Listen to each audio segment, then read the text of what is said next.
एक ऐसा देश जहां नील नदी लोगों के जिंदगियों में एक नई जान डालती है, पर वो आजकल खून से रंग चुका है। साउथ सूडान जो अफ्रीका का बड़ा मुल्क हुआ करता था, आज वो सिविल वॉर्स की वजह से टूट रहा है।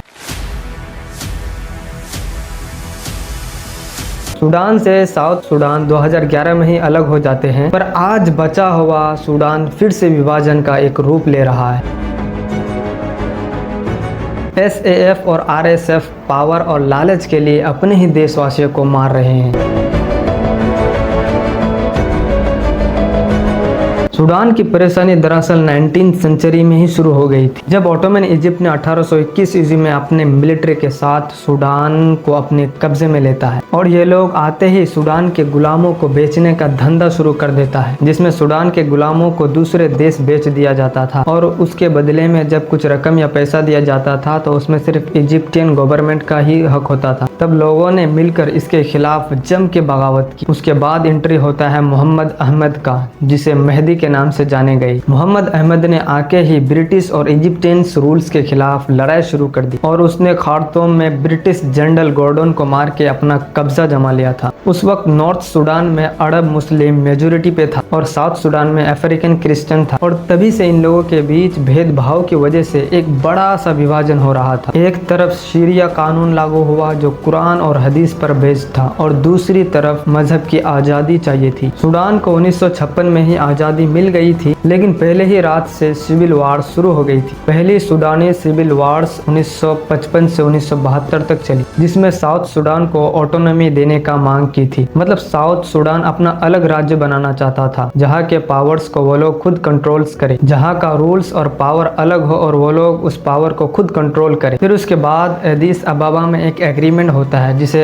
एडिस अबाबा एग्रीमेंट कहते हैं, जिसमें साउथ सूडान को खुद का ऑटोनॉमी दे दिया जाता है। फिर उसके बाद सूडान में 10 साल तक शांति का माहौल बना रहता है, लेकिन जब 1983 में इस एग्रीमेंट को तोड़ दिया गया, खासकर ऑटोनॉमी पॉइंट को हटा दिया गया, तभी से सूडान में सेकेंड सिविल वार स्टार्ट हो गया जो 2005 तक चला, जिसमें 2 मिलियन लोग मारे गए। फिर उसके बाद 2005 में एक फिर से एग्रीमेंट होता है जिसे कंप्रिहेंसिव पीस एग्रीमेंट कहते हैं। इस कंप्रिहेंसिव पीस एग्रीमेंट के बाद 2011 में साउथ सूडान रेफरेंडम से अलग हो जाते हैं। Referendum basically direct public vote होता है, जहां सारे पब्लिक एक स्पेसिफिक इशू या कोई बड़ा सा फैसला पे यस और नो में वोट डालते हैं। इस तरह का फैसला गवर्नमेंट या पार्लियामेंट के थ्रू नहीं होता है, सीधा लोग डायरेक्ट फैसला देता है यस और नो में। इसी को रेफरेंडम कहते हैं। इस रेफरेंडम वोटिंग से तो साउथ सूडान अलग हो जाते हैं, लेकिन इससे अंदरूनी विभाजन और बढ़ जाती है। दारफुर का जिनोसाइड जो 2003 में शुरू हुआ था, जब 30 साल के डिक्टेटर बशीर के खिलाफ नॉन अरब कबीला प्रोटेस्ट पे उतर आते हैं, तब उमर अल बशीर ने जनजाविर मिलिट्रीज को भेजता है, एक ऐसा मिलिट्रीज जिसे वो खुद बनाया था। तब उन जनजाविर मिलिट्रीज ने 3 लाख से अधिक लोगों को मार दिया था और 25 लाख से अधिक लोगों को बेघर कर दिया था। उसके बाद ICC यानी इंटरनेशनल क्रिमिनल कोर्ट ने बशीर के खिलाफ 2009 में वार क्राइम का एक अरेस्ट वारंट जारी कर दिया। फिर 2018 से 2019 में पूरे बशीर गवर्नमेंट के खिलाफ एक अरब स्प्रिंग जैसा आंदोलन हुआ, जिसमें सिविलियंस और मिलिट्री सब मिलकर बशीर के गवर्नमेंट को हटा दिया और तभी एक ट्रांजिशनल गवर्नमेंट बना। बशीर के डिक्टेटरशिप हटने के बाद 2019 में लोगों के दिलों में एक उम्मीद जगी थी कि अब डेमोक्रेटिक मुल्क बनेगा हमारा देश, जब सिविलियन प्राइम मिनिस्टर अब्दुल्ला हमडोक और मिलिट्री चीफ अब्दुल फतह अल बुरहान ने साथ मिलकर काम शुरू किया। लेकिन अक्टूबर 2019 में मिलिट्री कॉप हुआ, जिसमें बुरहान ने पूरी ताकत अपने हाथ में ले ली और सिविलियन प्राइम मिनिस्टर हमडोक को घर में ही कैद कर लिया। इसका कारण यह था कि RSF यानी रैपिड सपोर्ट फोर्स के लीडर मोहम्मद हमडन डगोला, जिसे हेमेडती कहते हैं, उनकी पैरामिलिट्री फोर्स को रेगुलर आर्मी में शामिल करने का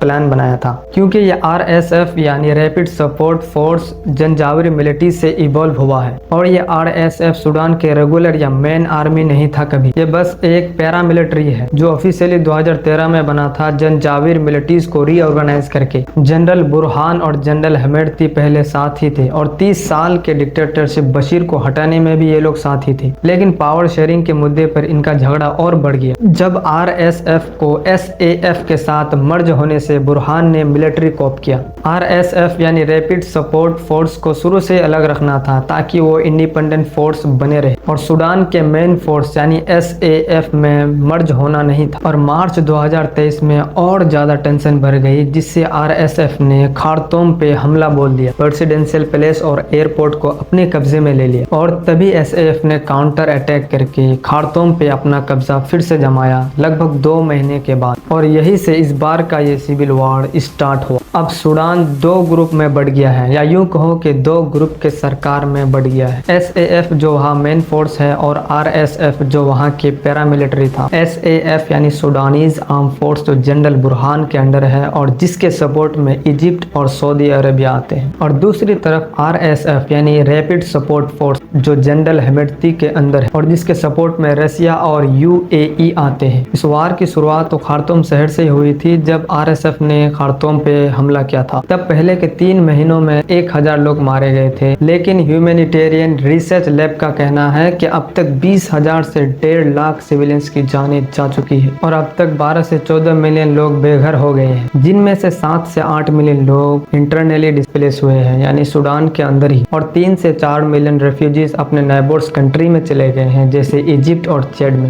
ये दुनिया का सबसे बड़ा डिस्प्लेसमेंट क्राइसिस है जहां ज्यादातर बच्चे और औरतें इफेक्टेड हैं। RSF वेस्ट में अपना कंट्रोल जमाए हुए हैं और SAF ईस्ट और नॉर्थ में अपना कंट्रोल जमाए हुए हैं। इनके बीच सिविलियंस की मौत ज्यादा हो रही है क्योंकि ज्यादातर हॉस्पिटल्स, स्कूल्स और मार्केट में टारगेट किया जाता है।